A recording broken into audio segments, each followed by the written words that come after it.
Hey my beauties. So this cutie pie came in and she wanted to get all of her hair cut off. So that was the very first snip. Whoopsies, it's done.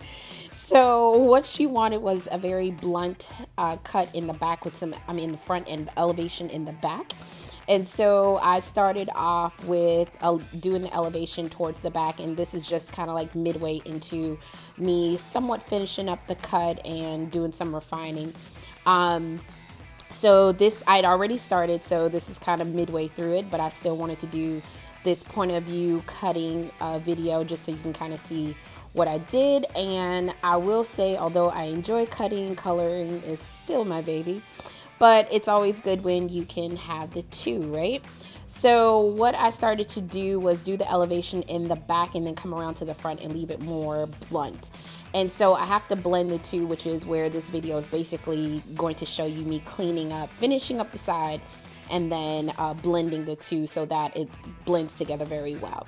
And so for the back, I did more textured cuts using point cutting, which you will see me attempt to show on this video, but because I'm still kind of new to this whole point of view recording, it gets cut off a little bit because my hands go above the video. So, but just know that that's what I'm doing there.